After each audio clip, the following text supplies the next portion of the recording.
እነሆ መቆያ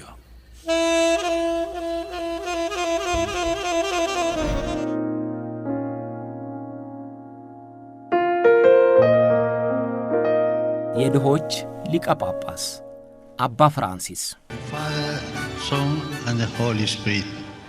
Amen. Peace be with you. And with your spirit.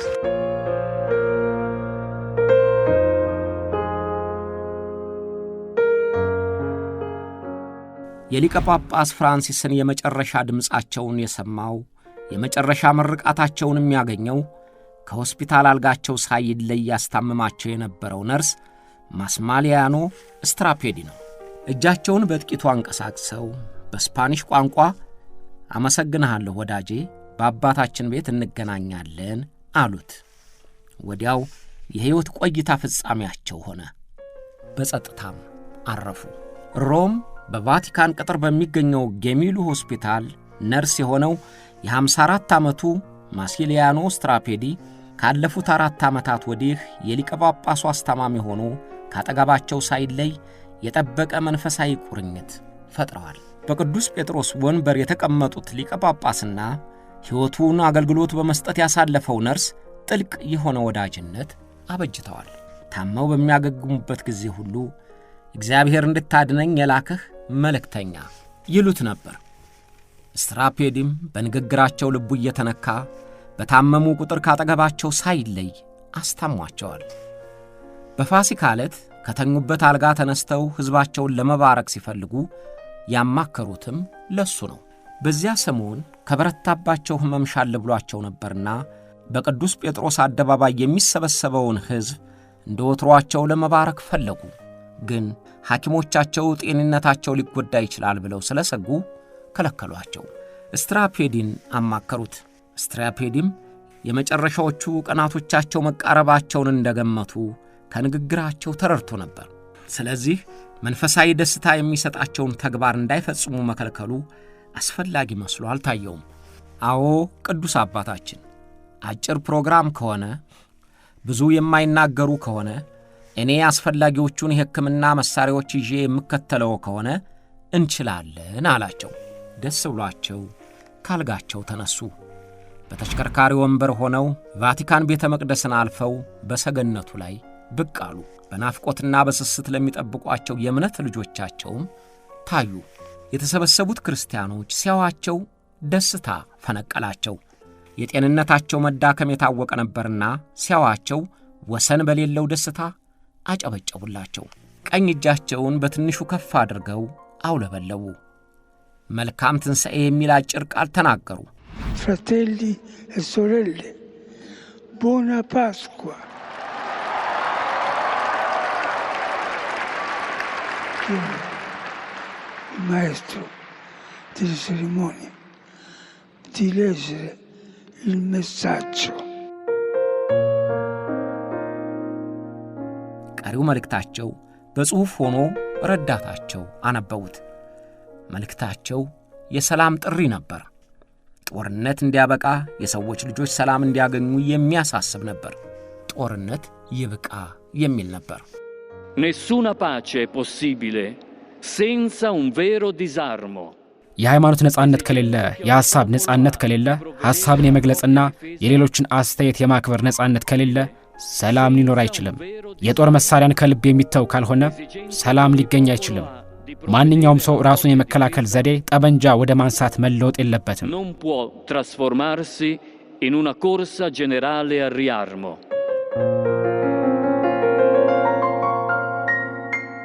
ነርሳቸው እንዳረጋገጡት ሁሉም ነገር እንደታሰበው ተጠናቀቀ።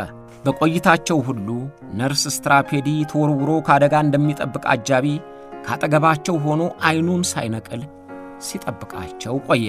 ረፍት ካደረጉ በኋላ ከሰዓት በኋላ የአሜሪካውን ምክትል ፕሬዝዳንት ቫንስን ተቀብለው ለ15 ደቂቃ ያህል አነጋግረዋቸው ወደ ሕክምና ክፍላቸው ተመለሱ።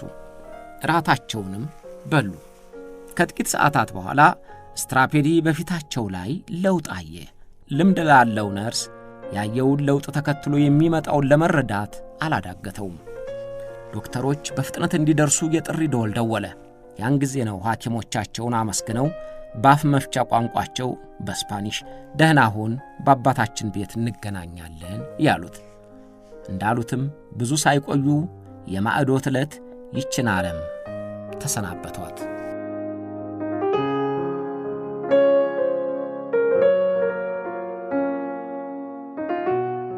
ሊቀ ጳጳስ ፍራንሲስ ምንም እንኳ ታመው መሰንበታቸው ቢታወቅም ለፋሲካ በዓል በመታየታቸው በፍጥነት ይሞታሉ ብለው ያልገመቱት አክባሪዎቻቸው መርዶው ክፉኛ አስደነገጣቸው።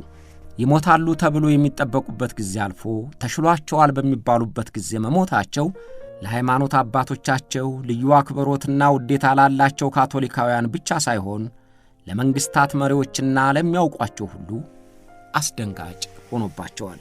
ደንግጫለሁ ብለው ፈጥነው በገጻቸው ላይ የጻፉት ከሰዓታት በፊት አነጋግረዋቸው ለእርሳቸውና ለባለቤታቸው ለልጆቻቸው ጭምር ስጦታ የተበረከተላቸው ምክትል ፕሬዝዳንቱ ቫንስ ናቸው። ምንም እንኳ መታመማቸው ቢያስታውቅም ለ15 ደቂቃ ላነጋግራቸው በመቻሌ ደስተኛ ነኝ ሲሉም የተሰማቸውን ስሜት አፋጥነው ጽፈዋል። ጨዋታ የሚያሳምሩ አንዳንድ ሰዎች የሊቀ ጳጳሱን ሞት ያፋጠነው የቫንስ ጉብኝት ነው እያሉ ቀልድ ፈጥረውበታል። ከቫንስ ጋር መገናኘታቸው በሕይወት ለመቆየት ያላቸውን ፍላጎት አሟጦታል ብለው አሽሟጠዋል። ከቫንስ ጋር መገናኘቱ ሞቱን አፋጠነው ብለውም ቀልደውባቸዋል። አንዱ በማኅበራዊ ድረገጹ እንዲህ ሲል ጻፈ። ሊቀ ጳጳስ ፍራንሲስ ከፍተኛ የሳምባ ሕመምን ለዓመታት ሊቋቋሙት ችለዋል። ከቫንስ ጋር ከተነጋገሩ በኋላ ግን ከአንድ ሰዓታት በላይ ለመቆየት አልቻሉም።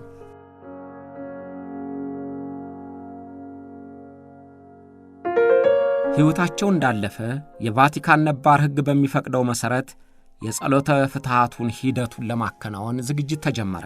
በቅድሚያ ሞታቸው ከቫቲካን እስኪረጋገጥ ምንም ነገር አልተባለም። በዕድሜ ከሁሉም የላቁት 2 ካርዲናሎች መሞታቸውን ይፋ ካደረጉ በኋላ የሐዘን ድምጾች ተሰሙ። በቫቲካን ቅጥር ግቢና ውጪ የሚገኙ የቤተ ክርስቲያን ደወሎች ያለማቋረጥ ተደወሉ። በእርሳቸው ስም ሐሰተኛ ሰነድ እንዳይፈረም ማኅተማቸው በምስክር ፊት ተሰበረ። ቢሮአቸውና መኖሪያቸው ታሸገ። የጸሎተ ፍትሐቱም ሥርዓት ተጀመረ። እንዲህ ያለው ሥርዓት ለሁሉም የካቶሊክ ሊቀ ጳጳሳት የሚደረግ እንጂ ለአባ ፍራንሲስ ብቻ የሆነ አይደለም።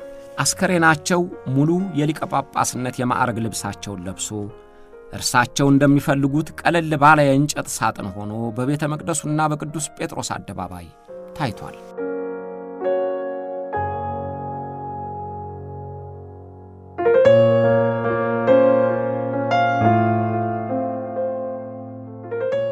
አስከሬናቸውን ለመሰናበት ባለፉት 5 ቀናት 4 እና 5 ሰዓት በሚፈጅ ሰልፍ ተራ እየጠበቁ የሃይማኖት ልጆቻቸው ተሰናብተዋቸዋል። ጸሎተ ፍትሐቱም ከሁሉም ካርዲናሎች ቀዳሚ የሆኑት ካርዲናል እየመሩት ሲፈታና ሲጸለይ ሰንብቷል። ዛሬ ደግሞ የቀብራቸው ሥነ ሥርዓት ተፈጽሟል። የሊቀ ጳጳስ ፍራንሲስ ቀብራቸው የሚፈጸመው ቀዳሚዎቻቸው ሊቀ ጳጳሳት ከተቀበሩበት የቅዱስ ጴጥሮስ ቤተ መቅደስ ምድር ቤት አይደለም። እርሳቸው በተናዘዙት መሠረት በቫቲካን ቅጥር ግቢ በምትገኘው የቅድስት ማርያ ቤተ ክርስቲያን ነው። ከአስከሬናቸውም ጋር የሕይወት ታሪካቸውና በጵጵስና ሹመታቸው ጊዜ የፈጸሟቸው ተግባሮች ተዘርዝረው የተጻፉበት ሰነድ አብሮ ይቀበራል። በእርግጥ በቅድስት ማርያ ቤተ ክርስቲያን ለመቀበር አባ ፍራንሲስ የመጀመሪያው አይደሉም። ከ1000 ዓመት በፊት 6 ሊቀ ጳጳሳት ተቀብረዋል። የቅድስት ማርያን ቤተ ክርስቲያን ሁልጊዜም የሚጸልዩባት፣ ሊቀ ጳጳስ ሆነው የተመረጡ ዕለትም ጸሎት ያደረሱባት ቤተ ክርስቲያን ናት። እስካሁን ለካቶሊካዊት ቤተ ክርስቲያን ከተሾሙት 265 ሊቀ ጳጳሳት 140 የሚሆኑት የተቀበሩት በቅዱስ ጴጥሮስ ቤተ መቅደስ ምድር ቤት ነው። አባ ፍራንሲስ ግን የነበረውን ልማድ ሻሩት። የሊቀ ጳጳስ ፍራንሲስ በሞቱ 21 ቀናት በማይበልጥ ጊዜ የሚተካቸው ሊቀ ጳጳስን ለመምረጥ ካርዲናሎች ምስጢራዊ ምርጫ በሚደረግበት አዳራሽ ይሰበሰባሉ። ሊቀ ጳጳሱ ከሞቱ ጀምሮ መንበራቸው ባዶ ሆኖ በሚቀመጥበት ጊዜ አቃቢ መንበር የምርጫው ውጤት እስኪታወቅ እየጠበቀ ይቆያል።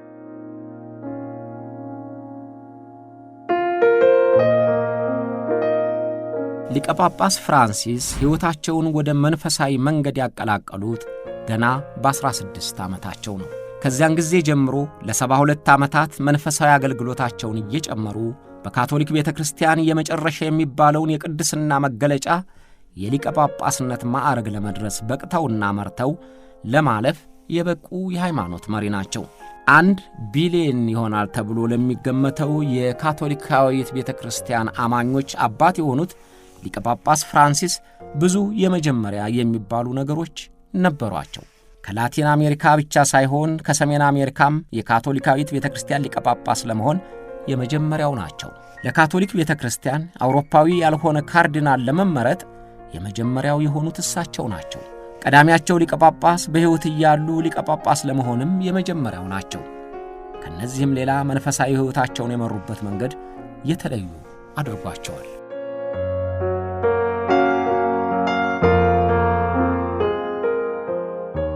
ሊቀ ጳጳስ ፍራንሲስ የተወለዱት አርጀንቲና ነው። በአባታቸው የኢጣሊያ ተወላጅነት ሲኖራቸው እናታቸው አርጀንቲናዊ ናቸው። ያደጉትም እዚያው ቦነስ አይረስ ነው።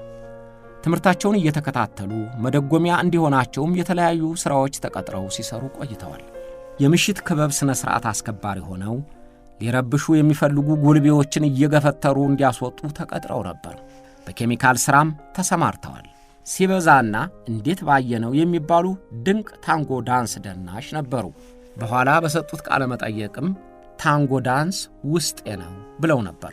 በአርጀንቲና ተወዳጅ የሆነውን ታንጎ ሲደንሱ ከእርሳቸው በስተቀር የሚታይ አልነበረም። ያን ጊዜ ከወጣቱ ሆርሄ ማሪዮ ቤርጎሊዮ ጋር ለመደነስ ወጣት ሴቶች ወረፋ ይይዙ ነበር ይባላል። ሆርሄ ማሪዮ ቤርጎሊዮ የሊቀ ጳጳስ ፍራንሲስ የመጀመሪያ ስማቸው ነው። በዚህ ስማቸው ሊቀ ጳጳስ እስኪሆኑ ድረስ በካርዲናልነታቸውም ዘመን ሁሉ ሲጠሩበት ቆይተዋል። የናይት ክለቡ ጠባቂ፣ የታንጎ ዳንስ ባለሙያው ድንገት የሕይወት አቅጣጫቸው ተለወጠ። ወጣቱ ቤርጎሊዮ የዓለማዊ ሕይወቱን ለውጦ ወደ መንፈሳዊ ሕይወት ለማዘንበል ምክንያቱ ምን እንደሆነ እስከ መጨረሻው አላወቁትም። አንድ ቀን የ16 ዓመቱ ቤርጎሊዮ የድግስ ፓርቲ ወዳለበት ቦታ እየሄደ ነበር። በቤተ ክርስቲያን በኩል ሲያልፍ በድንገት ንስሐዬን ልናዘዝ የሚል ሐሳብ ነዘረው። ግን በዚያ ሰዓት የሚያናዝዝ ቄስ በቤተ ክርስቲያኑ ቅጥር ሊገኝ አይችልም። ቢሆንም ገብቼ ልውጣ ብሎ ወደ ቤተ ክርስቲያን ቅጥር ሲገባ አንድ ቄስ አገኘ። ሐሳቡን ነገረው። ቄሱም ንስሐውን ተቀበለው። ጳጳስ ከሆኑ በኋላ የዚያን ጊዜውን አጋጣሚ ሲያስታውሱት ቄሱ ለምን በዚያ ሰዓት እንደተገኘ፣ እርሳቸውስ ለምን በቤተ ክርስቲያን ለመግባት እንደፈለጉ ሊረዱት እንዳልቻሉ ይናገሩና ግን ከዚያ ሰዓት በኋላ ተለወጥሁ፣ ቄስ ለመሆንም እዚያው ወሰንሁ ይላሉ። ያን አጋጣሚ የአምላካቸው ጥሪ አድርገው ቆጥረውታል። ውሳኔያቸውን አከበሩት። ዓለም ደህናዋይ ብለው ለመንፈሳዊና ሃይማኖታዊ ተግባር ራሳቸውን ሰጡ። ከዚያ በኋላ በትምህርትም በልምድም እየበለጸጉ ከቅስና ወደ ካርዲናልነት፣ ከተማሪነት ወደ አስተማሪነት እየተሸጋገሩ 88 ዓመት ኖሩ።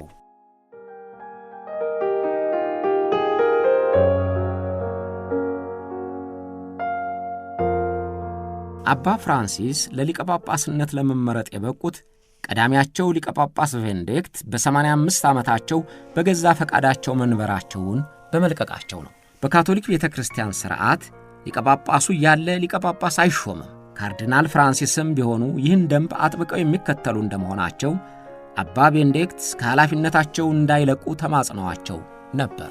ግን ሊቀ ጳጳስ ቤኔዲክት በአቋማቸው ጸንተው ሊቀ ጳጳስነቱን ትተው በጸሎት ተወስነው ቆዩ። ለሊቀ ጳጳስነት እመረጣለሁ ብለው ያላሰቡት እንዲመረጡም ያልፈለጉት አባ ፍራንሲስ ሊቀ ጳጳስ ሆነው ተመረጡ።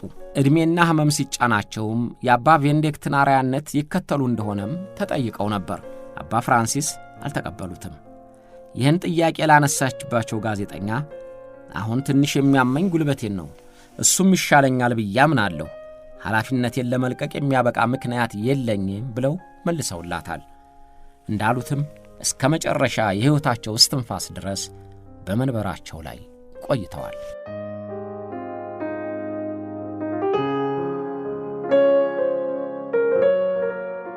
ሊቀ ሊቀ ጳጳስ አባ ፍራንሲስ ካርዲናል ሆርሄ ማሪዮ ቤርጎሊዮ ከነበሩበት ጊዜ ጀምሮ የሚታወቁት ድሃ ወዳድ በመሆናቸው የተቸገሩትን በማቅረባቸውና ረዳት በመሆናቸው ነው። ከልጅነታቸው ጀምሮ ተራ ሰራተኛ ሆነው መኖርን ስለለመዱ የተቸገሩትን መርዳት የሃይማኖታቸው መነሻና መድረሻ አድርገውት ኖረዋል።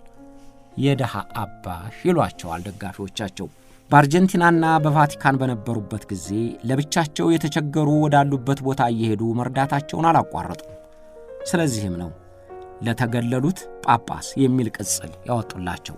የሊቀ ጳጳስነት ምርጫውን ባሸነፉም ጊዜ መጠሪያ ስማቸውን ፍራንሲስ እንዲሆን የመረጡት ከዚሁ ከድሆች አገልጋይነታቸው ጋር የተያያዘ ታሪክ አለው። በ12ኛው ክፍለ ዘመን በኢጣሊያዋ አሲሲ የሚኖር ቅዱስ ፍራንሲስ የሚባል የካቶሊክ እምነት ተከታይ ነበር። ቅዱስ ፍራንሲስ ድሆች በመርዳት ዕድሜውን አሳልፏል።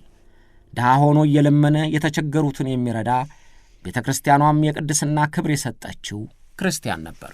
ከዚያ በፊት ፍራንሲስ በሚል መጠሪያ የተሰየመ ሊቀ ጳጳስም አልነበረም። ሊቀ ጳጳስ ፍራንሲስ ይህን ስም በመምረጥ የመጀመሪያው መሆናቸው ነው።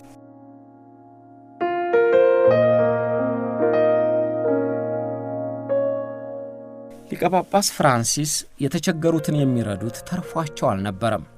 የራሳቸውን ምቾት ቀንሰው ማዕረጋቸው የሚሰጣቸውን ጥቅም በይቅርብኝ እያለፉ መሆኑ በተግባር ታይቷል። ሊቀ ጳጳስ ፍራንሲስ በዓለም ዙሪያ እንደምናያቸው ሊቀ ጳጳሳት ወርቀ ዘቦ ልልበስ፣ በምቹ መኪና ልሄድ፣ የሞቀና የጣመ ልብላ የሚሉ አልነበሩም። እንዲህ ያለው ባህሪያቸው ከካርዲናልነታቸው ጀምሮ እስከ ሊቀ ጳጳስነታቸው ድረስ ሲከተሉት ቆይተዋል። የካቶሊክ ቤተ ክርስቲያን ሊቀ ጳጳስ መሆን ወሰን የሌለው ክብር፣ ከፍተኛ ጥቅም ሊያስገኝ የሚችል ማዕረግ ነው። እንኳንስ ጥቅም ልቡን ለሚያሸፍትበት ካህን ቆራጥ ነኝ የሚለውንም ለማሰናከል የሚበቃ ምቾት ያለበት ማዕረግ ነው።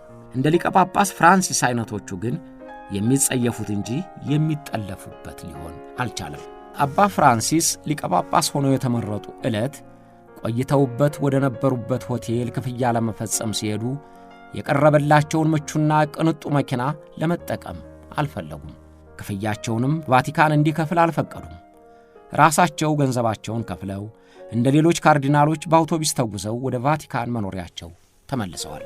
አባ ፍራንሲስ በቫቲካን ገብተው መንበራቸውን ከተረከቡ በኋላ ለሊቀ ጳጳሱ መኖሪያ የተመረጠውን ደስ የሚያሰኝ መኖሪያ አልፈልግም አሉ። መኖሪያቸውን እዛው ቅጥር ግቢ ለእንግዶች ማረፊያ በተዘጋጀው ክፍል አደረጉ።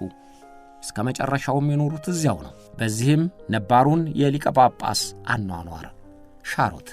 የሊቀ ጳጳስነት ማዕረጋቸው የሚፈቅድላቸውን የወርቅ መስቀል፣ በወርቅ ጥልፍ የተጠለፈ መጎናጸፊያ፣ ለሊቀ ጳጳሱ በልዩ ሁኔታ የሚሰራውን ቀይ ጫማ አልጠቀምም ብለው እምቢ አሉ። ማንኛውም የካቶሊክ ቄስ የሚለብሰውን ነጭ ቀሚስና ድራብ፣ ቦነስ አይረስ ሆነው የሚያደርጉትን ጫማ፣ የብር መስቀል ሲጠቀሙ ቆይተዋል። ቀለበቱም ቀድሞዎቹ የሚጠቀሙበት የወርቅ ሳይሆን የብር አደረጉት። ቀለበቱ ሲሞቱ ከጳጳሳቱ ጋር አብሮ የሚቀበር ነው። አባ ፍራንሲስ ቫቲካን ከሚሰጣቸው ጥቅማ ጥቅም ውጪ በወር የሚከፈላቸውን $30,000 አያስፈልገኝም ብለው ለቤተ ክርስቲያን አገልግሎት እንዲውል አድርገዋል። ገንዘብ የላቸውም። በአጋጣሚ ካገኙ ግን ለብቻቸው ሆነው ወደ ቤተ ክርስቲያን ይሄዱና ያላቸውን ለድሆች ይሰጣሉ።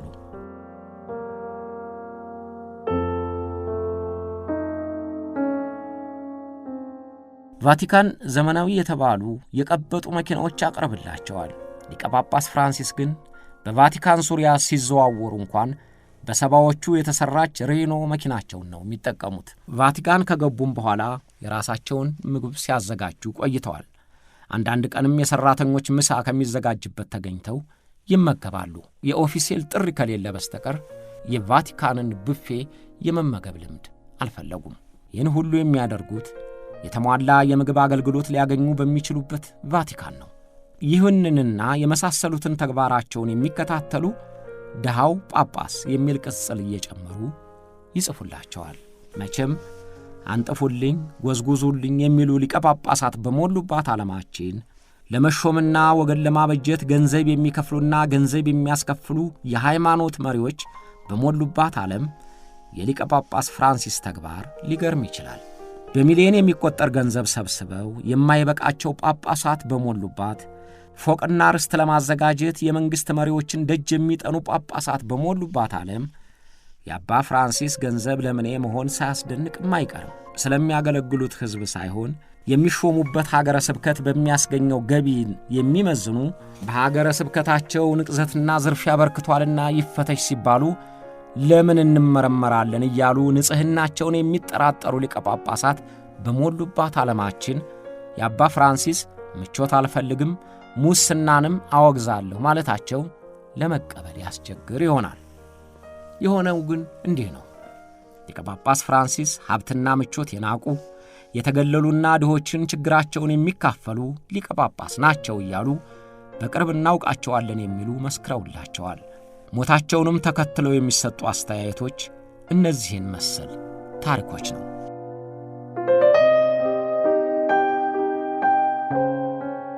La verdad no se me ocurrió. El legado es la Iglesia. La Iglesia no solo a través del Papa. እንደ እውነቱ ከሆነ ውርስ ከኔ አይደለም፣ ቤተክርስቲያን ውርስ ናት። ቤተክርስቲያን በሊቀ ጳጳሱ ብቻ ሳይሆን በመላው ክርስቲያን ውስጥ የምትተላለፍ ውርስ ናት። በውርስነት የምትተላለፍ ቤተክርስቲያን ናት። ሁላችንም ውርስ ይኖረናል፣ ተቋማትም የሚያወርሱት ይኖራቸዋል። ይሄ መልካም ጥምረት ነው። Del legado de la Iglesia para todos. ካርዲናል ፍራንሲስ ከቦነስ አይረስ ወደ ሮም በቫቲካን በሚደረገው የሊቀ ጳጳሳት ምርጫ ሲመጡ እመረጣለሁ ብለው አላሰቡም። ስለዚህ ቦነስ አይረስ ያሉትን ቤተሰቦቻቸውና የሃይማኖት ልጆቻቸውን አልተሰናበቱም። ሊቀ ጳጳስ ከሆኑ በኋላ ደግሞ ያልታቀደ ጉዞ ማድረግ አይችሉም። ስለዚህ እህታቸውን በስልክ ሲሰናበቱ እንዲህ አሉ። ቤተሰባችን ሰፊ ነው። ለሁሉም ስልክ ልደውል ብል የቫቲካን ገንዘብ ይራቆታል። ስለዚህ አንቺ ለሁሉም ሰላምታዬን ንገሪልኝ ብለው ዘጉ። የቫቲካን ገንዘብ በስልክ ጥሪ አላባክንም ብለው አንቺው አደርሽልኝ አሉ።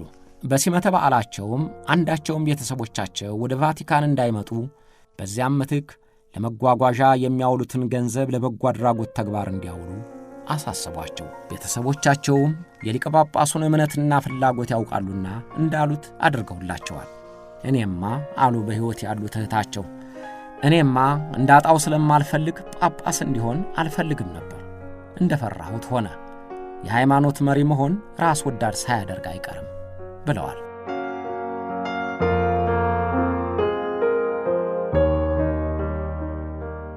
አባ ፍራንሲስ በሊቀ ጳጳስነታቸው ወቅት 50 የሚሆኑ ሀገሮችን ጎብኝተዋል። በሰሜን አሜሪካና በደቡብ በእስያም በአረብ ሀገሮች ጭምር ጉብኝት አድርገዋል። እርሳቸውንም የመንግሥት መሪዎችና ነገሥታቶች መንበራቸው ድረስ እየሄዱ ጎብኝተዋቸዋል። ከሁሉም ይልቅ በተወለዱበት ሀገራቸው በቦነስ አይረስ፣ በኪዩባ፣ በባህሬን፣ በአሜሪካ የተደረገላቸው አቀባበል አስደናቂ ነበር ተብሏል። ሊቀ ጳጳስ ፍራንሲስ በቦነስ አይረስ የሚታወቁት በመልካም ምግባራቸው ነው። የአርጀንቲና የእግር ኳስ ተከታታይ በመሆናቸውም ይታወቃሉ። የማራዶና አድናቂ፣ የሳን ሎሬንዛ ቡድን ደጋፊ መሆናቸውንም የሀገራቸው ሰው ሁሉ ያውቅላቸዋል። አባ ፍራንሲስ በአንድ ወቅት እንዲህ ብለው ጽፈው ነበር። መጀመሪያ እንደምናሸንፍ ሆነን ጨዋታውን እንጀምራለን። በመካከል የተዳከምን እንመስላለን። በመጨረሻ ግን መጀመሪያ ያሰብነውን ድል እንወስዳለን። እኛ አርጀንቲናዎች ማለት እንደዚያ ነን ሲሉ ጽፈዋል።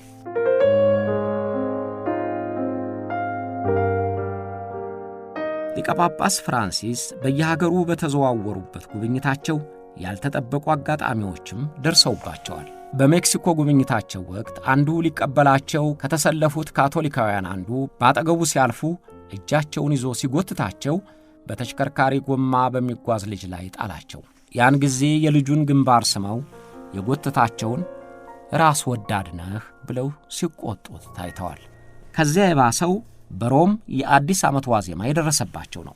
ተሰልፈው ከሚጠባበቁት ውስጥ አንዲት ሴት እጃቸውን ይዛ ጎተተቻቸው። ሊወድቁ ደርሰውም ነበር። እጇንም ለማላቀቅ አልፈለገችም። ያን ጊዜ እጅግ ተናደው በሌላው እጃቸው እጇን ሲመቷት ታየ። ይህ አጋጣሚ በቴሌቪዥን ከተላለፈ በኋላ ተቺዎች ተነሱባቸው። እጇን መምታታቸው ከሊቀ ጳጳስ የሚጠበቅ አይደለም እያሉ ተቿቸው። በማግስቱ ስሜታቸውን ለመቆጣጠር ባለመቻላቸው ላሳዩት ምግባር በይፋ ይቅርታ ጠየቁ። አባ ፍራንሲስ ጥፋት ነው ብለው ላመኑበት ነገር ሁሉ ይቅርታ ለመጠየቅ የማይቦዝኑ ነበሩ። የካቶሊካዊት ቤተ ክርስቲያን በቄሶችና በካርዲናሎች ላይ በወሲባዊ ቅሌት መገኘታቸው አማኞችን እንዳጠራጠራቸውና እንዳስከፋቸው የታወቀ ነበር። በዚህም በቤተ ክርስቲያኗ ስር ያሉ አገልጋዮቿ ለፈጸሙት ተግባር እርሳቸው በይፋ ይቅርታ ጠይቀዋል። አባ ፍራንሲስ ማለት እንዲህ ያሉ ሊቀ ጳጳስ ነበሩ።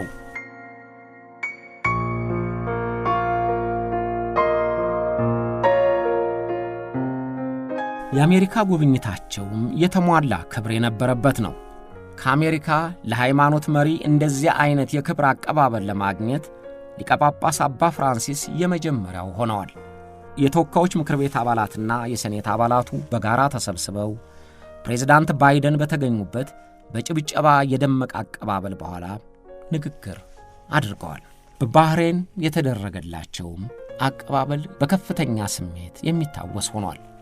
ንጉሡ በተገኙበት የሙስሊም ማኅበረሰቡ በበዛበት ግልብጥ ብሎ ወጥቶ ስለ ክብራቸው አጨብጭቦ ተቀብሏቸዋል።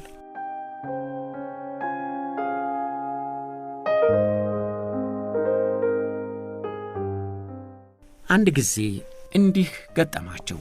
እዚያው ሮም ከነዋሪዎች ጋር ከሕፃናትና ከወጣቶች ጭምር የጥያቄና መልስ ፕሮግራም ይዘጋጃል። ሊቀ ጳጳሱ ለሚጠየቁት መልስ ይሰጣሉ። የ8 ዓመቱ ኢማኑኤል ጥያቄ ሊጠይቃቸው ዕድል አገኘና ድምፅ ማጉሊያው ወዳለበት ቀረበ። ግን መናገር አልቻለም። በእንባ የታጀበ ሲቃ አቋረጠው። ረዳቶቻቸው አቅፈው አይዞህ አሉት። ግን እያለቀሰ አልቻልሁም አላቸው። ያን ጊዜ ሊቀ ጳጳስ ፍራንሲስ ድምፃቸውን አፈፍ አድርገው ና ብለው ጠሩት። vieni da me Emanuele, vieni da me e dimmi all'orecchio. አቅፈው ራሱን እየደባበሱ በሹክሹክታ ጠየቁት። በሹክሹክታ መለሰላቸው። በሕፃን ኢማኑኤል ፈቃድ የነገራቸውን ለተሰበሰቡት ነገሯቸው። ኢማኑኤል አባቱ ከጥቂት ቀናት በፊት ሞቷል። በማንኛውም ሃይማኖት የማያምን ገነትና ሲኦል መኖሩን የማይቀበል መሆኑንም ነግሯቸዋል። ግን አራቱንም ልጆቹን ሥርዓተ ጥምቀት እንዲፈጸምላቸው አድርጓል። ይህም ሁሉ ቢሆንም ሕፃን ኢማኑኤል ስለ አባቱ ተጨንቋል። አባቴ ገነት ሊገባ ይችላልን ሲል ነበር ሊቀ ጳጳሱን የጠየቃቸው። አባ ፍራንሲስ ተስፋ ያለው ቃል ተናግረው አረጋጉት። ፈጣሪ በቸርነቱ ትንሿን ተግባር ትልቅ አድርጎ እንደሚቆጥር አባቱንም አትምጣብኝ ብሎ እንደማያባርረውና እንደማይተወው ነገሩት። የፈጣሪን መሐሪነትና ፍጡሩንም እንደማይተው አስታወሱት። ኢማኑኤል ተረጋጋ። Ecco Emanuele, questa è la risposta. Dio sicuramente era fiero di tuo papà. ሕፃናት ያለ ከልካይ አብረዋቸው እንዲሆኑ የሚፈቅዱት አባ ፍራንሲስ እነዚህን በመሳሰሉ በመልካምነትና በድግነት የሚነሱ ተግባሮቻቸው ብዙ ናቸው።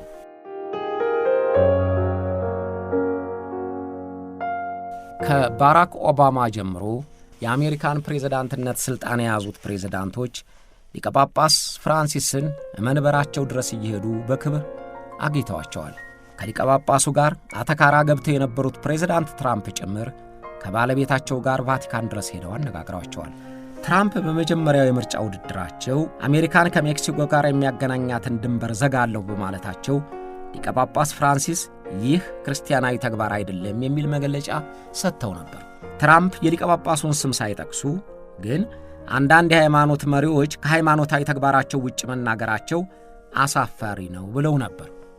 ያም ሆኖ ትራምፕ ቫቲካን ድረስ ሄደው በጎበኟቸው ወቅት ስለ ሰላም እንዲሰሩ የነገሯቸውን ተቀብለዋል። በመጨረሻም የነገሩኝን ምንጊዜም አልረሳም ብለው ነበር የተለዩአቸው።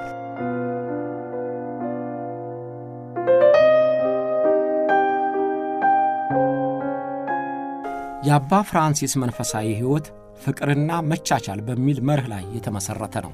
ሁልጊዜም ስለ ሰላም እንደሰበኩ ነበር።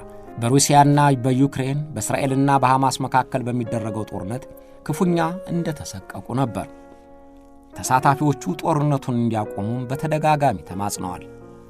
ጠመንጃችሁን አስቀምጡ፣ ቦምቦቹንም ተዋቸው፣ በጉልበት መተማመናችሁንም ተዉ፣ በእግዚአብሔር ስም ጦርነቱን አቁሙ፣ ልለምናችሁ፣ ይበቃል ብለው ነበር። የሩሲያና የዩክሬንን ጦርነት የከፋና ትርጉም የሌለው ሲሉ አውግዘውታል። የጦርነቱ ሰለባ የሆኑትን የእስራኤልና የፍልስጤም ቤተሰቦችን አነጋግረው ይህ ከጦርነትም በላይ የሆነ ሽብር ነው ሲሉ አስተያየታቸውን ተናግረዋል። በጋዛ ያለችውን አንዲት የካቶሊክ ቤተክርስቲያን አገልጋዮች በየቀኑ እየደወሉ ያገኟቸዋል። ሁልጊዜም ከምሽቱ 1 ሰዓት ሲሆን ስልክ እየደወሉ የመጽናኛ ቃላቸውን ያሰሟቸዋል። Me cuentan lo que sucede ahí. Es muy duro. Es muy duro. Llega el alimento, va la gente a buscar y በጋዛ ያሉ ቀሳውስት እዚያ ምን እየተደረገ እንደሆነ ይነግሩኛል። እጅግ አስከፊ ሁኔታ ነው። ምግብ ሲደርስላቸው ህዝቡ እየተጋፋ ይሻማል። እጅግ አስቸጋሪ ነው። እዚያ 600 የሚሆኑ ክርስቲያኖች አሉን። በየቀኑ ከምሽቱ 1 ሰዓት ሲሆን እየደወልኩ አነጋግራቸዋለሁ። ሁልጊዜ አንድ ቀን የሚበሉት ስጋ ሲያገኙ ደስ ይላቸዋል። በሌላ ቀን ከዱቄት የሚሰሩ ምግቦችን ይበላሉ። ሌላ ጊዜ ይራባሉ እና ይህንን ብዙ ፈታኝ ነገሮች እንደገጠሟቸው ይነግሩኛል።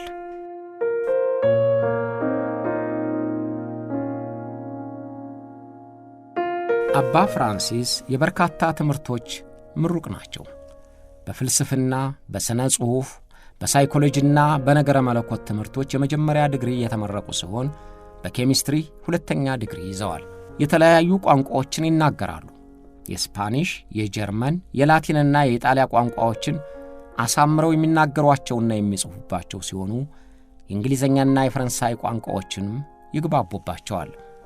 አእምሮአቸው ምንም ነገር ለመቀበል ክፍት ነበር ይሏቸዋል።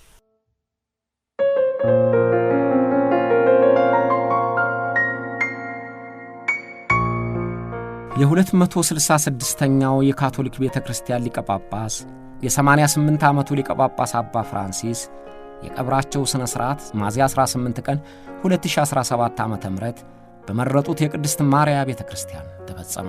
የቀብራቸው ሥነ ሥርዓት እንደ ቀደምቶቻቸው ሊቀ ጳጳሳት ግርግር የበዛበት እንዳይሆን በቀላሉም እንዲፈጸም ተናዘው ነበር። ነገር ግን የአባ ፍራንሲስን ያህል ሊቀ ጳጳስ ቀብር ቀላል ሆነ ቢሉት የሚቀል አይደለም። ጸሎተ ፍትሐቱ 250 በሚሆኑ ካርዲናሎችና ሊቀ ጳጳሳት እየተሳተፉበት በካህናት ጸሎትና ዝማሬ ከንጋቱ ጀምሮ በቤተ ክርስቲያኑና በቅዱስ ጴጥሮስ አደባባይ ሲከናወን አርፍዷል። ፕሬዝዳንት ትራምፕን ጨምሮ 50 የሀገር መሪዎች፣ 55 ነገሥታቶች ለቅሶ ሊደርሱ ቫቲካን ተገኝተዋል። የ130 ሀገሮች ተወካዮችም በሊቀ ጳጳሱ ቀብር ሥነ ሥርዓት ላይ ተገኝተዋል። 250 ሺህ የሚገመቱ የእምነት ልጆቻቸው ሥርዓተ ፍትሐቱን ተገኝተው ተካፍለዋል።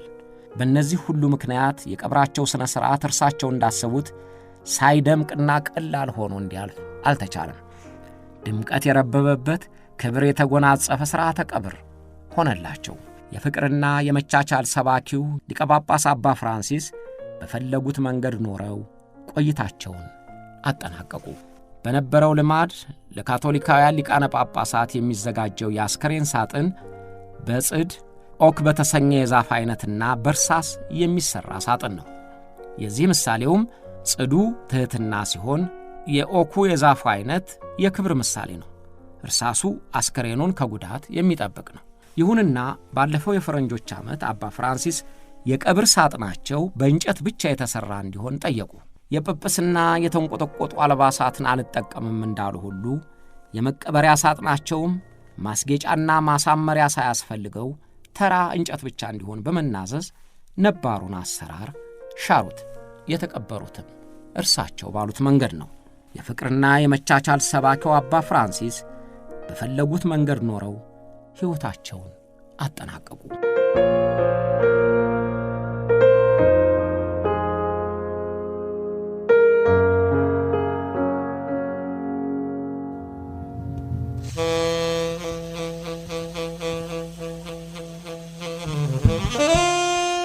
አብራችሁን ስለቆያችሁ እናመሰግናለን።